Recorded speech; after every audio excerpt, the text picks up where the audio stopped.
Assalamualaikum warahmatullahi wabarakatuh. Bismillahirrahmanirrahim. Alhamdulillah. Wassalatu wassalam ala Rasulillah Sayyidina wa maulana Muhammad bin Abdillah wa ala alihi wa sahbihi wa man walaha ma ba'du. Subhanaka la ilma lana illa ma 'allamtana innaka antal alimul hakim. Wala haula wala quwata illa billahil aliyil azim. Rabbi syrah li sadri wa yassir li amri wahlul 'uqdatam min lisani yafqahu qawli bi rahmatika ya arhamar rahimin. Nawaitu ta'allum wa ta'lim wa naf'a wal intifa' wa tadhakkur wa tadhkir wal ifadah wa istifadah wal hasi ala tamassuk bi kitabillahi azza wa jal wa dalalah alal huda wa du'a ilal khair ibtigha'a mardatih wa sawabih wa ajrih wa qurbih minallahi subhanahu wa ta'ala. Kembali kita panjatkan rasa syukur kita kehadirat Allah subhanahu wa ta'ala yang dengan limpahan taufik, karunia serta pertolongan dari Allah hingga kita kembali bisa berhadir bersama, bertemu, berkumpul dengan tujuan yang sama, yaitu menggapai mencari ridha Allah subhanahu wa ta'ala. Salawat serta salam tak pernah lupa selalu terlimpahkan kepada junjungan kita Nabi besar Muhammad sallallahu alaihi wasallam, dan salawat serta salam tercurahkan kepada kerabat-kerabatnya, pengikutnya, orang yang selalu berjuang membela agamanya ila yaumil qiyamah. Yang kita cintai, kita muliakan para habaib, para alim ulama, para guru agama, para tokoh masyarakat, para hadirin wal hadirat rahimakumullah. Masih pembacaan kitab kita tangga ibadah berkaitan tentang masalah sunnah pada hari Jumat. Kemarin atau yang sudah lewat kita ketahui di tangga ibadah disebutkan ada 8 macam sunnah yang dikerjakan pada hari Jumat. Yang pertama mandi, yang kedua memakai pakaian putih, yang ketiga memotong kuku, yang keempat mendengar bunyi khutbah dan diam. Sampai kepada yang kelima daripada sunnah-sunnah yang dikerjakan atau yang dilakukan pada hari Jumat.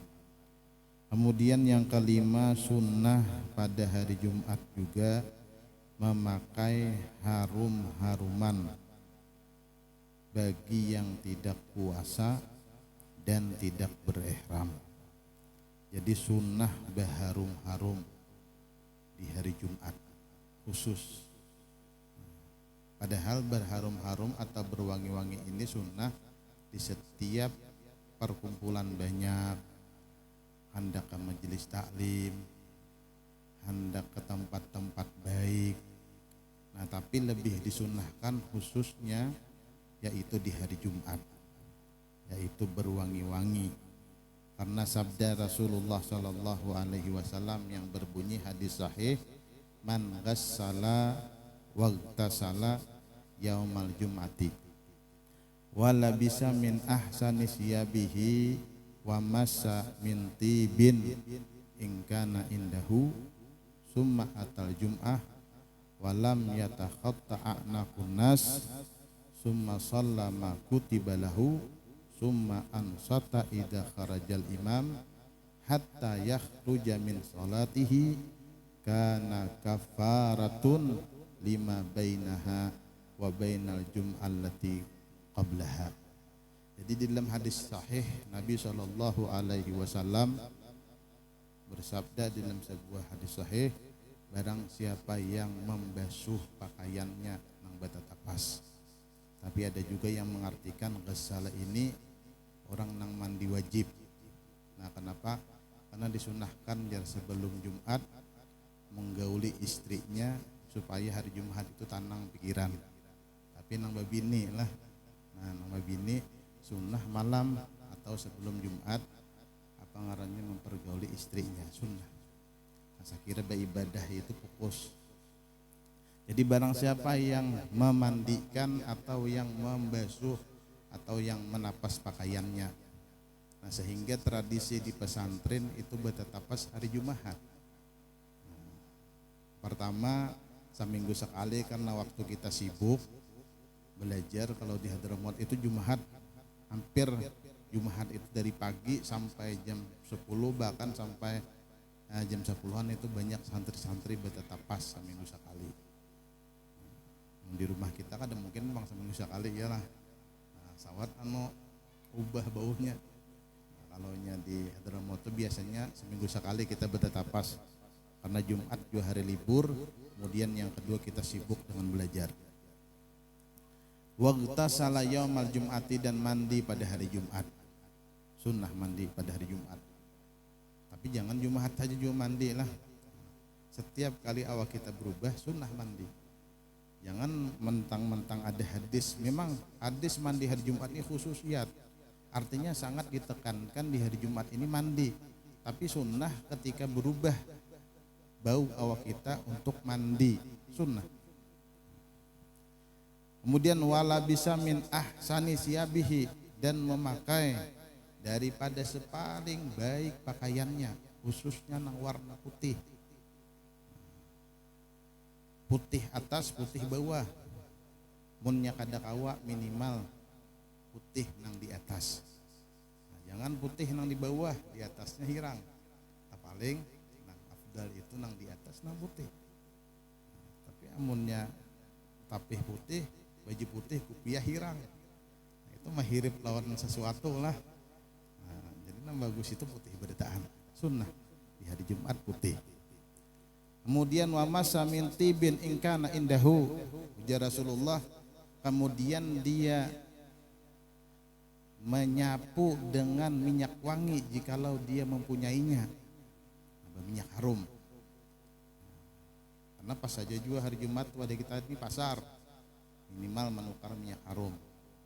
Tapi nama milih juga minyak harum yang banyak orang katuju lebih afdal daripada minyak harum nang siup kurang bila mencium. Jangan ya, ada sudah minyak harum itu model hampir bertahan orang kada katuju. Nah, pian minyak harum nang itu kalau mina siup tetangga kan di pinggir. Jadi mencari minyak harum itu nang nyaman. Summa atal Jum'ah, kemudian berangkat ke sembahyang Jumat. Walam yatakhatta akna kunnas, dan kada malingkawi manusia. Lain amun ada celah, ini barisan rapat sudah, nah kada boleh kita ke muka malingkawi bahu-bahu orang, apalagi sampai meliwati batis kita kepala orang lain. Malingkang orang dudukan kita lingkang mulai di belakang, lingkangi bertahan kada boleh. Nah, makruh hukumnya. Tapi amun ada ranggang celah boleh aja kada apa-apa, apalagi khususnya di sab nih yang di depan ada kosong. Nah, cuman sayangnya wadah kita ini kadang-kadang nang di muka nang kosong, nang di belakang mah hibak, model bedahulu mulai sab di belakang. Nah, itu amunnya kawa dirubah bagus aja lah. Maulah sab itu mulai di muka, jangan mulai di belakang. Dikira orang hibak udah masih gitu, tahu-tahu di tengah gawang masih. Nah, akhirnya sembahyang apa ngarannya sabnya terputus, akhirnya ketinggalan fadilah sab apabila terputus sab. Kemudian summa shallama kutibalahu, kemudian sembahyangnya. Summa ansat idza kharajal imam, kemudian diam bila sudah imam datang, naik ke mimbar diam, jangan bepandiran lagi. Karena bepandir dilarang ketika sudah imam naik ke mimbar, karena bila imam naik ke mimbar itu masuk azan kedua. Ditahani minimal imbah azan kedua jangan lagi bepandiran. Stop misalnya bagi kisahan. Nah, kaina pulang bagi kisahan masalah corona atau masalah ini macam-macam kisah, stop dahulu. Dengari orang khutbah. Hatta yakhruja min salatihi, sampai selesai sembahyangnya. Jadi Nabi SAW ini detail benar lah. Mandi, kemudian apa ngarannya berminyak harum, berpakaian, berangkat Jumat, kemudian sembahyang, kemudian mendengarkan khatib, kemudian tuntung sembahyang. Ujar Rasulullah, bila digawi seperti demikian maka kana kafaratun, jadilah itu pekerjaan jadi kafarat lima bainaha wa bainal jum'allati qablaha, jadi kafarat antara Jumat dan Jumat nang sebelumnya. Jadi antara Jumat ini lawan Jumat sebelumnya diampuni oleh Allah Ta'ala dosa-dosa kita. Pahalanya besar benar. Nah, minimal Jumat barang kita nih nang tak bagus umpamahan, nang tak bagus pakaian rapi, ibadah sekalipun kita kadang awal 100% ibadah di hari Jumat, minimal pas berangkat sembahyang Jumat sempurna lawan sunnah-sunnahnya. Kemudian yang seterusnya sunnah-sunnah pada hari Jumat yaitu bersegera pergi ke masjid bagi yang bukan khatib. Mun kita kada pacang khutbah maka kita disunnahkan segera ke masjid. Mulai apabila ujar ulama mulai sembahyang subuh. Tapi mulai sembahyang subuh di masjid ialah sungsung yang minimal sungsunglah pada khatib, jangan beimbai khatib. Atau mah ada khatib dia belum lalu lagi dia pada tulak di mahat. Nah, kenapa? Karena bila khatib masuk maka ketinggalan kita fadilat tabkir, kehilangan kita fadilat berangkat segera ke sembahyang Jumat. Karena Nabi SAW mengatakan, barang siapa yang berangkat Jumat di waktu pertama maka seolah-olah dia seperti bersedekah, berkorban kadar seekor unta. Nah, bila ini kita sungsung berangkat karena dibagi waktunya mulai subuh sampai dikerjakan Jumat itu dibagi mulai sampai khatib masuk ke dalam masjid. Nah, jadi himbauan bagi si khatib, nah kalaunya di masjid kami di Aluan ini dilainakan khatib lawan imam. Sekalipun itu ada pembicaraan khusus, cuman yang pastinya bila dibedakan khatib lawan imam maka imam lawan khatib sunnah balambat tulak Jumat. Untuk apa? Untuk merahmati atau kasih sayang kepada orang-orang yang berangkat Jumat. Kenapa? Karena kunci fadilah tabkir itu letaknya di khatib lawan di imam. Fadilah tabkir nih. Nah makanya munnya kawa samipitnya munnya orang bangkah hanya sampai ke Jumat kada bapak khatib lawan imam. Namunnya imam misalnya jam 11 sudah mencubut imam di masjid, nah tutup sidin dah pintu tabkir. Nah, namun orang mengerti kan itu ranjak tuh abah tuh ada beberapa kali tuh di rumah bepandiran jersidin harusnya khatib lawan imam itu terlambat jersidin. Aku disintang 12 sampai ke masjid, kadang-kadang ada imbayan imam. Lain amun kada giliran kada apa-apa lah. Nah, lamun kita giliran umpama kita giliran khatib umpama nih, jangan sungsung tulak. Ujar abah, kadang-kadang tembay khatib tanggal 12. Nah, itu pada dahuluan masuk lihat dulu khatib parah. Kada dapat fadilah tabkir. Nah, jadi juga kita masyarakat harus tahu si khatib ini disunahkan belembat. Ini kadang kita kada tahu kemudian gerunuman. Imamnya aja belum belembat ya. Kita hendak belakalakas. Nah, akhirnya kenapa kada tahu? Sebenarnya kunci daripada pahala bersegera Jumat itu kuncinya lawan si khatib. Nah, maka khatib disunahkan berdudi, jangan pian gerunum. Lihat. Khatib kurang bang jahnya tuh bakal yut. Makanya kita juga santai aja juga berangkat. Nah, akhirnya apa ngarannya? Memang si khatib disunahkan belembat. Nah, kalau ini kita bukan khatib, sunahkan sesegera mungkin. Apabila pian hendak tulak sesegera mungkin. Apabila khatib disunnahkan melambatkan sampai waktu khutbah. Melambatkan sampai waktu khutbah. Caka ibaratnya tuntukan orang menyunat hanya cungo. Caka ibaratnya tuh. Nah, cuman kan ngalih menangguh. Musilah orang naik berdahulu kaina orang hulingangan sawat. Nah jangan juga khatib. Bisa-bisa mangan waktu kecuali parakha. Namunnya di masjid kayak pun lihat kayak di daerah Aceh atau di daerah mana itu ada tempat hagan si khatib di luar masjid. Nah kemudian kayaknya bilanya sudah ma'asyiral hendak makhutbah, nah diambili naik ke mimbar. Jadi pas masuk ke masjid langsung jadi khatib pun wadah kita kadang itu pangcaranya.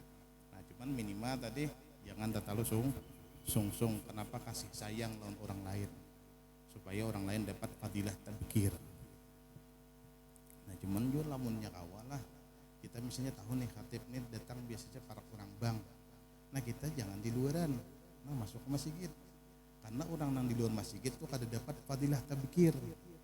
Dan ingat mana singgah, ingat situ karena dicatat Allah Ta'ala langkah ke masjid. Umpama kita nilai mulai rumah ulun umpama di sini, nah ulun hendak ke masjid.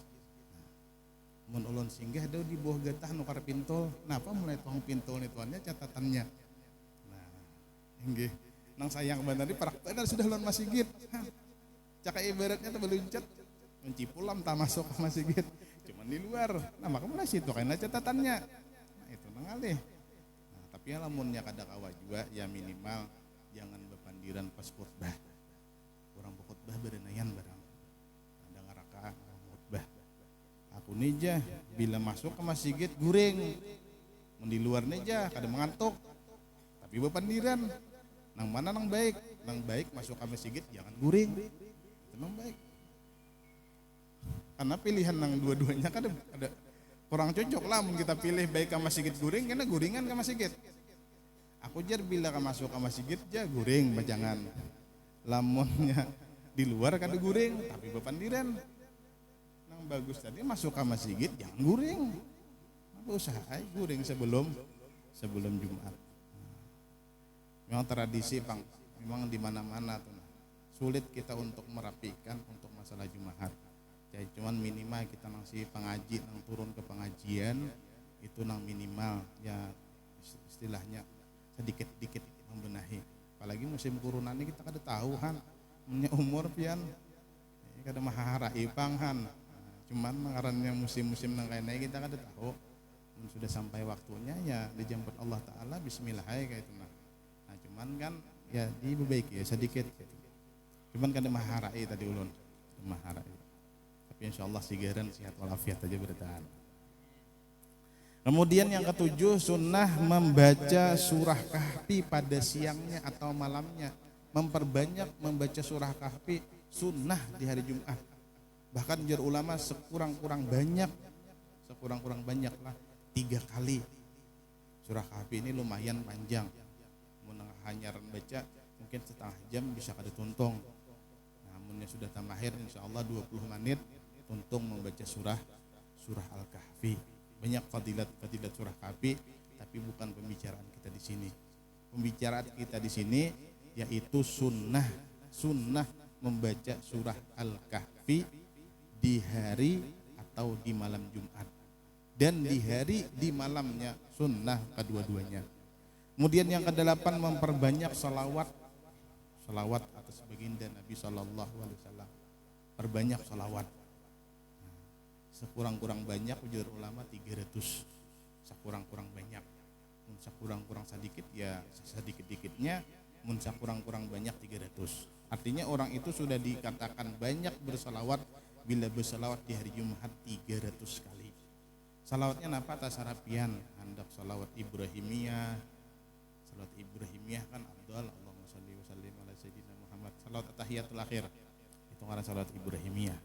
Atau salawat munjiat, nah, atau salawat nariyah, atau salawat biasa Allahumma shalli wa sallim ala sayyidina Muhammad wa ala ali sayyidina Muhammad. Jangan sampai tak tinggal wa ala alinya lah. Kenapa? Karena Nabi itu kurang senang kalau orang bersalawat batra pada dibuat keluarga sidin. Nah jadi kita disuruh apabila bersalawat lawan Nabi maka bersalawat juga lawan keluarga Nabi. Ujian Nabi, jangan kalian bersalawat kepadaku itu sendirian, buat keluarga lawan sahabat Rasulullah yaitu Allahumma shalli wa sallim ala sayyidina Muhammadin wa ala alihi wa sahbihi wasallim. Bila Allahumma berarti wasallim. Bila wasallallahu maka wasallam ujungnya. Maka di kunut kita baca kunut wasallallahu ala sayyidina Muhammadin wa ala alihi wa sahbihi wasallam. Jangan wasallim di ujungnya. Karena ada sinkron. Kalimatnya ada sinkron. Kemudian yang terakhir faidah besar dari Sayyidi Abdul Wahab Asy'arani. Ini faidah luar biasa lah. Siapa yang senantiasa membaca 2 baris syair ini tiap-tiap Jumat, dari seorang ulama besar Abdul Wahab Asy'arani. Beliau berkata, siapa yang senantiasa membaca 2 baris ini tiap-tiap Jumat, bila hari Jumat dibaca 2 baris ini, niscaya mematikan Allah atas agama Islam dengan tiada diragukan lagi. Ini fadilah daripada Syekh Abdul Wahab Asy'arani. Padahal ini pengarangnya keluar daripada pembahasan fikih, tapi karena fadilatnya luar biasa sehingga disebutkan. Artinya apabila hari Jumat sunnah membaca 2 baris syair ini, insya Allah hafal aja beritaan. Syairnya yaitu ilahilas tulir firdausi ahla wala aqwa ala naril jahimi fahabli taubatan waghfir dzunubi fa innaka ghafiruz dzambil azimi. Ada juga yang mengatakan bahwa membacanya 5 kali setelah Jumat itu nanti diamalkan di masjid kita. 5 kali ibadah Jumat, maka itu mewarisi husnul khotimah. Karena kita kada tahu lah orang ini mati nih ya. Banyak orang nang di dunia iminna baik tapi sudah meninggal suul khotimah. Tapi kita berharap bahwasanya kita termasuk orang yang mati husnul khotimah. Kenapa? Karena apa yang kita banggakan ya ada di dunia nih.